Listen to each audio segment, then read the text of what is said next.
Tamil Nadu TVK party మంత్రి T Sarath Kumar వివాదంలో చిక్కుకున్నారు. ఆయన వద్ద డ్రగ్స్ ఉన్నాయంటూ ఆరోపణలొచ్చాయి. కొన్నేళ్ల క్రితం నాటి వీడియో వైరల్ కావడంతో ఈ విమర్శలు వ్యక్తమయ్యాయి. అది మెడిసిన్ అంటూ మంత్రి వివరణ ఇచ్చుకున్నారు. మొబైల్ ఫోన్ స్క్రీన్ పైన ఒక తెల్లని పదార్థాన్ని ఉంచి ఏటీఎం కార్డుతో పొడి చేస్తున్నట్లుగా ఆ దృశ్యాల్లో కనిపించింది. ఆయన అప్పుడు ఐపీఎల్ మ్యాచ్ చూస్తున్నారు. పక్కనే 500 రూపాయల నోటు కూడా ఉంది. తన సన్నిహితులకు మాత్రమే కనిపించేలా థగ్ లైఫ్ పేరుతో కొన్ని సంవత్సరాల క్రితం ఇన్స్టా స్టోరీలో దాన్ని షేర్ చేశారు. అయితే స్టార్ట్ రన్ స్టాప్ డ్రగ్ పేరిట మత్తు పదార్థాలకు వ్యతిరేకంగా నిర్వహించిన మ్యారథాన్ లో సీఎం విజయ్ పాల్గొన్న రోజే ఈ వీడియో వెలుగులోకి రావడం గమనార్హం. దీంతో మంత్రి డ్రగ్స్ వాడారంటూ ఆరోపణలు వెల్లువెత్తాయి. ఆయన రాజీనామా చేయాలంటూ పలువురు డిమాండ్ చేశారు.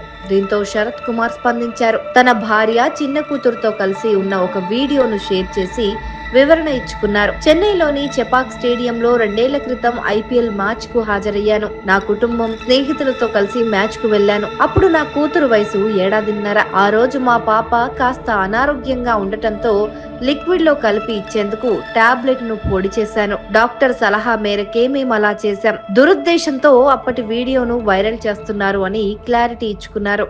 இல்ல என்னாச்சுன்னா அன்னைக்கு ஐபிஎல் நாங்களாம் தான் போயிருந்தோம். ஸோ குழந்தைக்கு அப்போ வந்து 1.5 years இருக்கும். அப்போது நான் அவளுக்கு ஃபீட் பண்ணிட்டு இருந்தேன்.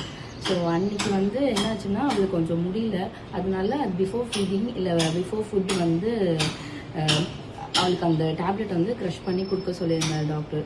ஸோ அந்த டேப்லெட் வந்து நான் தான் இவரை க்ரஷ் பண்ணி கொடுக்க சொன்னேன். ஸோ அந்த டைமில் அது வீடியோ எடுத்திருக்காங்க.